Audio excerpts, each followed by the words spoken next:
Hey guys, hope you're doing well. Hope you're all having a great day. So, yeah, just want to run you through the next video. And basically, this is going to go over your unit economics. So, what we're finding is that like a lot of brands don't actually know their unit economics. They don't understand like how much each ad should spend, what's a profitable purchase, what's not a profitable purchase. We're seeing this on a lot of like discovery calls as well as like the onboarding calls. They don't actually know these numbers, which is a bit ridiculous. So, yeah, as you can see, we've kind of had like two versions of this, and now we're in our third version of the sheet. We're just trying to make it better and a little bit easier. So if you do want something like this, you want this sheet, please let us know and we'll be happy to help. So basically what this sheet is going to do is it's going to allow us to figure out what like profitable CPAs are, what break-even ROAS are, what your blended MER is. And then from there, we can obviously build our targets for your paid channels, okay, to see like how much you're going to let each ad spend, how much you're going to, when you're going to cut it, when you're going to kill it, and all of that kind of stuff. So you can media buy without guessing in a sense, okay? So yeah, when it comes to like the sheet and like when to fill it out, like what we kind of do is we'll look at your last year and pull that whole report and see what you like netted out at for the last year. Then what we'll also do is, which is quite nice, is we'll break every single month. So we'll figure out what Jan, February, March, April, all of the months are. And then from there, we can then see what your CPA targets were for that month. Obviously, your break-even CPA is your break-even CPA. But what it allows us to at least know is that obviously as a brand, you're going to have your peaks, you're going to have your troughs, okay? And what it allows us to work out is that, okay, let's say your desired CPA, your break even is 30, and you want to get a CPA target of 21. And that's what we're holding ourselves accountable. But we all know, let's say you're a UK brand, okay, and we know summer comes, people tend to go to Europe, enjoy the summer. So most summers are a bit volatile for UK brands.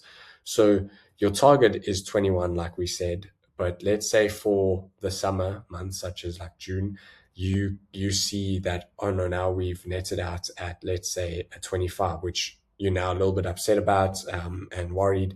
But at the end of the day, you don't need to worry because we've seen that, okay, but come Q4, you're going to get a lower CPA because everyone's buying. You're going to push Black Friday. You're going to have a great offer.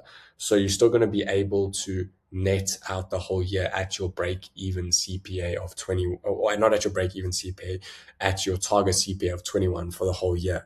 Not every month is going to be as good as, not every month is going to hit your target. As long as you do it over the 12 months, it is okay. Or you can do a quarterly target. That's what we like to do. So you'll have your quarters and your quarter targets. So then you can match up your peaks, your troughs, and also get a little bit more like granular with your decision making. Okay. But yeah, let's jump into the report. So, or not the report, the calculator rather. So it's pretty simple. So you're just kind of going to fill in your Shopify net revenue. So let's say this brand does 120,000, total of 2,000 orders. That's an AOV of 60. Okay. And then, yeah, you can then pull in your costs. Okay. All of your COGS in here. So in a percentage format. So product costs, let's say it's 30%. It's also nice for brands to actually see all of this because sometimes they don't know what it actually all is, or they don't have it written down at least. So let's say this fulfillment is at a 12%. Interesting story. We actually had a brand that didn't know all of this. We figured out all their percentages for them. Their shipment and fulfillment was actually at like 23%. And we said, this is like really high.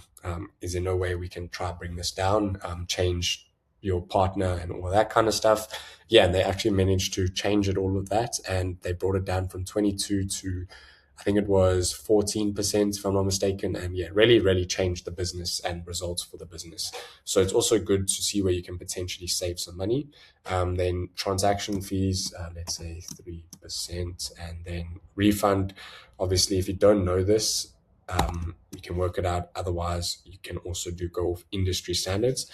Then your desired profit. Basically, what this wants is like, what do you want to net out at the end of the month or the year? So you got to keep this realistic. Okay, you can't say 50%. Like, we would love to do that for you. I think anyone would love to net out at like 50, 60%, but you got to keep it realistic.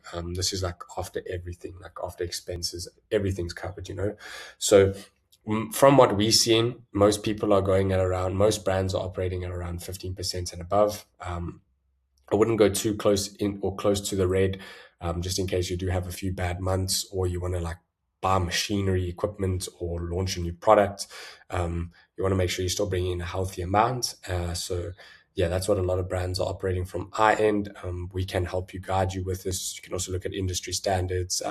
But yeah, at the end of the day, it is your decision. But if you came to us and said you wanted to be 50%, we would definitely have a conversation about that. But let's just say you go off 15%. Then your Meta spend and like your Google spend. So we're just going to, for argument's sake, say 18,000. Google spend, we'll say 5,000. And TikTok spend, we'll just say 7,000, just to make it all pretty equal. Then, yeah, so what this will allow us to do is work out your MER. So, yeah. Then coming into it, so this sheet now is your profitability calculator. So it now all pulls into the sheet automatically with all the formulas that we have. So your AOV is in here, total variable costs, and then your contribution margin. This is what a lot of agencies are holding themselves accountable to.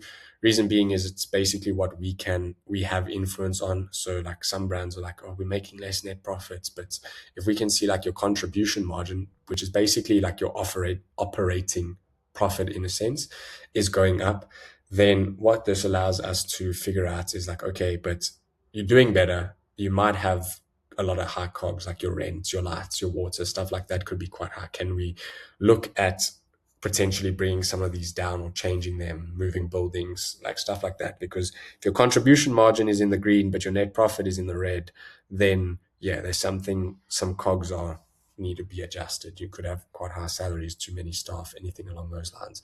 Then you got profit per order before ads. So this is like your break-even CPA in a sense. Then you got break-even CPA. You have your conservative CPA, your flexible CPA, your break-even ROAS. You have your target ROAS conservative. You have your flexible CPA, and then you have your Shopify / your MER. So Shopify blended ROAS basically, or your MER. So basically now what this allows you to do, which is good, first of all, let me just explain. So your conservative and your flexible CPA. So basically what all this is your conservative CPA is 70% of your break even. Pretty much break even target, so 70% of that, and then your flexible is 80% of your break even. So now that you have this, what this allows you to do is give you your CPA targets as well as like what your break even points is. So then you can go into Meta and you can get real granular with the testing, okay? Because what this is going to allow you to do is going to allow you to build like your kill and cut frameworks. What is a profitable purchase? What isn't a profitable purchase? How much you're going to let like each ad spend before you cut it? How much are you not going to let each ad spend, and all of that kind of stuff? So like for a business like this, you can then just say like for each ad, what we would like to do, depending on your CPMs and all of that kind of stuff, we would like to basically spend like double your CPA target. So whatever you are going for, maybe a little bit more on that. But yeah, depending on what the business is as well, if you are like a supplement brand or skincare and anything along those lines, obviously you don't have to be first order profitable, and there will definitely come a point when you start growing to those 8 figures that you can't be first order profitable, to be honest. Sometimes we even see a few 7 to 6 figure brands can't be first order profitable, but they have the economics and the LTV to where they don't have to be, okay?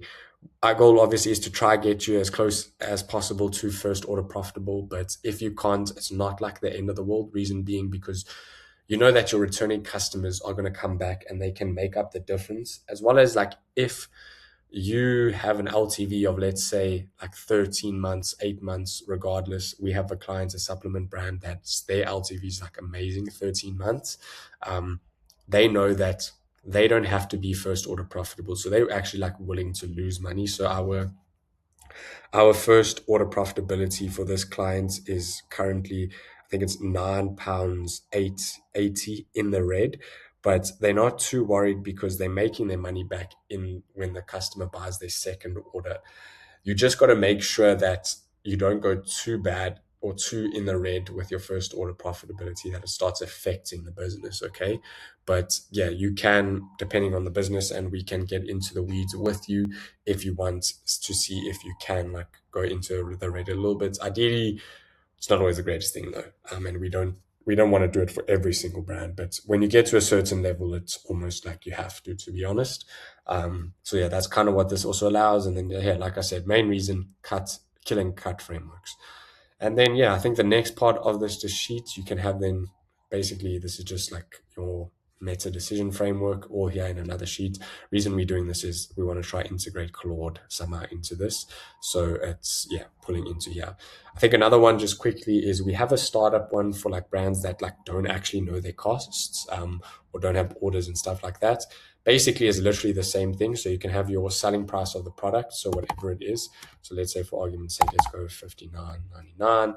Your expected discounts in a percentage. So if you are offering a discount, so let's just say either you're starting up, so you're offering a 10% startup discount, or you a supplement brand. We, as you can see, we like supplement brands, but let's say you're a supplement brand and you have a subscribe and save for, if they subscribe and save, they save 15%. So then you can put that amount in. So you can also then have your, pretty much your cost on a customer that subscribes, or and then your costs on a customer that doesn't subscribe. Okay, then you got your product landed. So let's just say you will know all of this you'll know all of these prices. So let's just say for argument's sake, I'm going to say 15. This is actually this is from a customer that we just recently did. Shipping and fulfillment costs, theirs was $575. Transaction fees, it was $150, and then estimated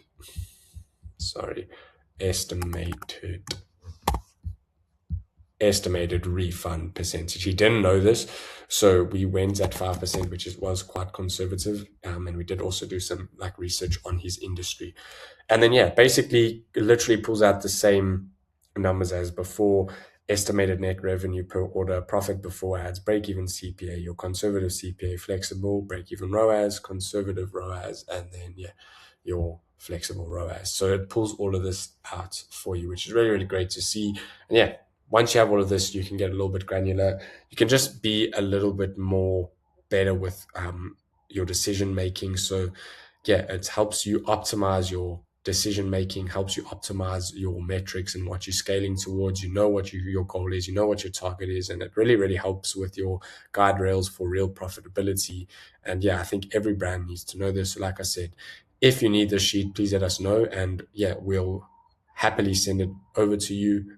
If you need it to get a little bit like stuck in the weeds for your business, please feel free to book in a call, and yeah, we can definitely help you out. And yeah, please let me know if you have any suggestions for any other videos. We'll definitely be happy to record a couple for those. And yeah, other than that, please all have a great day.